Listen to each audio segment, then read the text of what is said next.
नमस्कार, मैं रिंकी वाजपेयी। आप देख रहे हैं TKA न्यूज। आइए बात करेंगे आज की कुछ प्रमुख खबरों की। भाकियों ने पत्रकारों पर SSC-AD एक्ट लिखे जाने का किया विरोध। जिलाधिकारी ने कहा 23 जून को अनिश्चितकालीन धरना प्रदर्शन किया जाएगा।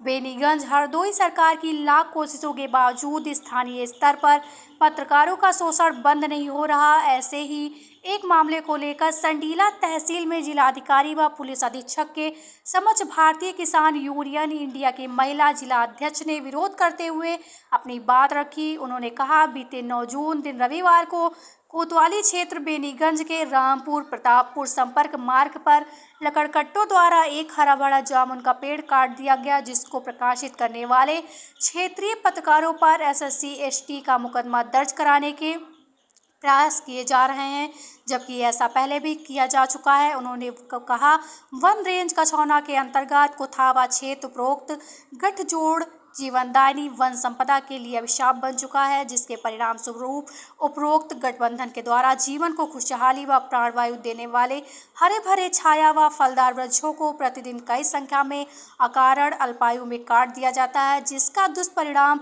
संपूर्ण पर्यावरण पर पड़ता है। जब इस बाबर जिम्मेदार विभागीय लोगों से शिकायत की जाती है तो वहीं लोग लकड़ी दलालू व लकड़कट्टों के द्वारा शिकायतकर्ता जागरूक नागरिकों के विरुद्ध धन बल के प्रभाव में फर्जी मुकदमा दर्ज पंजीकृत करा दिया जाता है। वहीं एक सप्ताह पूर्व चर्चित जामुन प्रकरण में दोषी जन द्वारा शिकायतकर्ताओं के विरुद्ध झूठा वादा दर्ज कराने का बेनीगंज कोतवाली में प्रयास किया जा रहा और उपरोक्त नापाक गठजोड़ अपने मंसूबों में सफल हो जाते हैं, जिसका कुप्रभाव क्षेत्र की संपूर्ण हरियाली पर पड़ता है। कहाँ एक पेड़ 10 पुत्र समान तथा वातावरण में हो हरियाली तो जीवन में हो खुशहाली की कहावतें उपरोक्त स्थिति में कभी भी चरितार्थ नहीं हो सकती। लिहाजा उपरोक्त नापाक गठबंधन के विरुद्ध शीघ्र दंडात्मक अंकुश लगाया जाना चाहिए।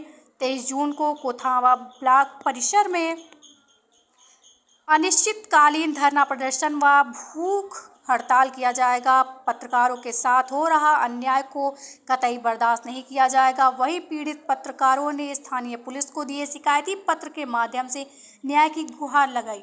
हरदोई से ब्यूरो रिपोर्ट। और मौर्य मैं पेशे से पत्रकारिता करता हूँ। जो हमारे यहाँ अभी एक घटना घटी है 9 तारीख को, एक रामपुर में जामुन का पेड़ था। वो हमारे गांव के प्रतापपुर मार्ग पे जो था, वो गांव के दक्षिण में कटा हुआ पेड़ मुझे मालूम हुआ। तो वहाँ पर गए, हमने फ़ोटो का वीडियो बनाने लगे। तो वहाँ के जो ठेकेदार थे, जो रामू जिनका नाम बताया जाता है, और उनके 2 भाई और हैं। तो उन्होंने हमको ज़बरदस्ती जो है धक्का मारते हुए हमको हाथापाई करने लगे। और हमारे साथ में एक पत्रकार हैं जो महेश नाम से हैं, वो तिकोनिया के रहने वाले हैं। तो वो और हम दोनों लोग अपनी जान बचाकर वहाँ से भाग निकले। और हमें शंका है कि ये लकड़ट्टे जो हैं वो हमारे खिलाफ़ कुछ ना कुछ साजिश कर रहे हैं या मुकदमा लिखाने की फर्जी हमें जो है धमकी भी दिया है। और कहते हैं बेनीगंज में 3 पत्रकार हैं, 3 पत्रकारों पे हमने मुकदमा करवाया है, जेल भी भिजवा दिया है, आपको भी नहीं छोड़ेंगे। और यही हमको डर है कि जो है ये अनहोनी ना करें। और हमने लिखित पत्र जो है थाने में दिया है। तो वहाँ साहब ने बताया है कि जो है कि ये उचित कार्रवाई की जाएगी, जानकारी करके उचित कार्रवाई भी उनकी की जाएगी और उचित कार्रवाई की जाएगी। भारतीय किसान यूनियन महिला जिलाध्यक्ष हरदोई। 9 तारीख को एक जामुन का पेड़ काटा गया था, जिसको लेकर के बेनीगंज थाने में तहरीर दी गई थी। उसी प्रकरण को लेकर के हम लोग यहाँ पर आज DM साहब के पास आए हैं और हमारे पत्रकारों पे जो ये अन्याय हो रहा है, ये हम लोग कतई बर्दाश्त नहीं करेंगे। इसके खिलाफ हम लोग एकजुट होकर के अभी आने वाली 23 तारीख को ब्लॉक कोथावा में धरना प्रदर्शन अनिश्चितकाल का और भूख हड़ताल करने को बात करें। और दूसरा प्रकरण हमारा रायपुर तो मनसी से है।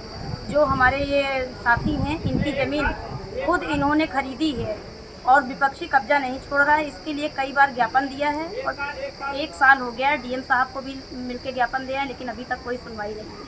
इन्हीं सब प्रकरणों को लेकर के हम लोग यहाँ पर उपस्थित हुए हैं और धरना करने की पूरी तैयारी है।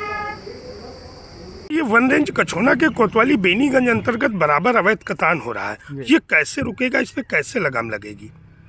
इसको रोकने के लिए हमारी प्राथमिकता है कि लगातार गश्त की जाए और जहाँ पर भी अवैध कटान हो रहा हो तुरंत पहुँचा जाए और जो उसमें संलिप्त हैं उनके खिलाफ, चाहे भले ही हमारे विभागीय लोग हों या बाहर के, हमने कभी किसी को बख्शा नहीं है, उनके खिलाफ कठोर कार्रवाई की है, आगे भी जारी रहेगी।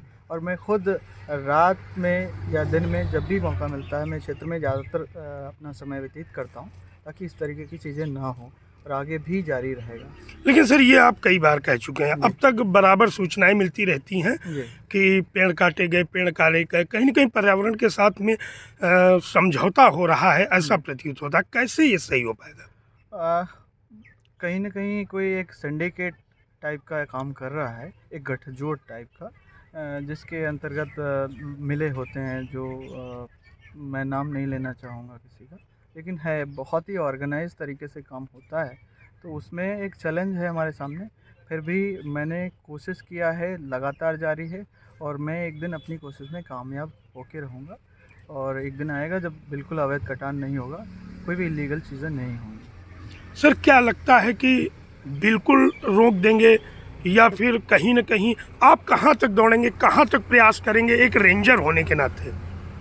एक रेंजर होने के नाते हमारे जो दायित्व हैं वो उनका पूरी तरीके से निर्वहन करता हूँ अपने कर्तव्यों का। अवैध कटान की बात करें या जो भी इलीगल चीज़ें होती हैं हमारी रेंज में, उनके लिए सबसे पहले जिम्मेदारी बनती है जो क्षेत्र के लोग हैं, जिनका सेक्शन है, जिनकी बीट है, वो लोग अगर सतर्क रहें, बराबर अलर्ट रहें और मौके पर जाएं। जो ये ठेकेदार लोग हैं जो अवैध कटान करते हैं, इनके खिलाफ़ अगर कड़ी कार्रवाई होती रहे तो मुझे नहीं लगता कि ज़्यादा समय लगेगा और इन पे लगाम लग सकता है बहुत जल्दी ही। पूरी तरह एक एक पेड़ के पास तो हम नहीं बैठ सकते हैं, लेकिन हाँ ये कह सकते हैं कि कोई बड़े बाग या बहुत ज़्यादा संख्या में पेड़ों का कटान नहीं होने पाएगा, इस बात की गारंटी देते हैं। सर और भी ग्रामीणों के आरोप रहते हैं कि पेड़ अधिक कटते हैं और जुर्माना कम पैसे का होता है, ये क्या? नहीं, ऐसा बिल्कुल नहीं है। जुर्माना ही तो है जो उनकी लकड़कट्टों की कमर तोड़ देता है।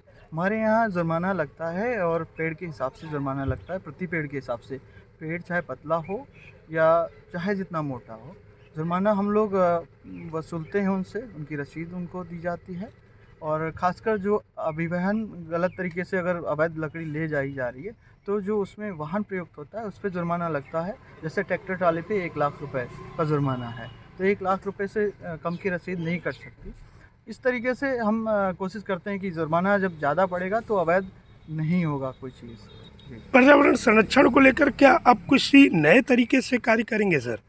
पर्यावरण संरक्षण के लिए हमें ज़रूरी है कि पेड़ लगाए जाएं। पहले तो पेड़ लगाए जाएं और पेड़ों को बचाना बहुत ज़रूरी है।